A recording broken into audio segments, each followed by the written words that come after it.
Hi guys, this is a Rainjet 832C half circle pop-up spray head.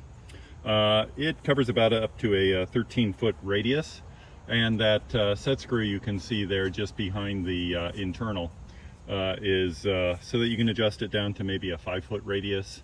And it features that patented Rainjet Pulsa jet action, and that's what creates those raindrops style water droplets that gives you such a nice, good, uniform distribution of water.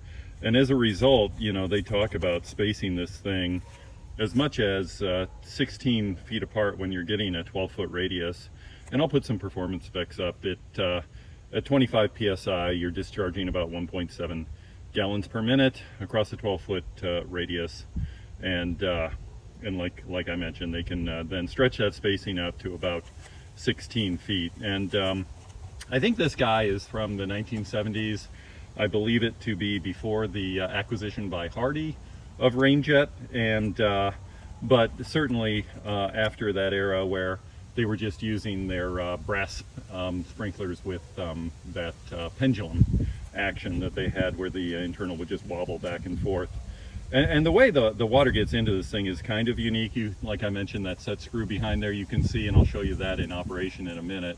But if you look kind of along the side of the sprinkler, there's a tube that runs up, and from the inlet you can see that the inlet's actually completely blocked just beyond where there's a port for that tube. So all the water that's going to exit this spray head, assuming there's not a leak, comes up through that tube on the side and then gets into the internal fairly high in the body of the sprinkler. And that screw, you're altering the amount of water that flows through that tube on the side of it.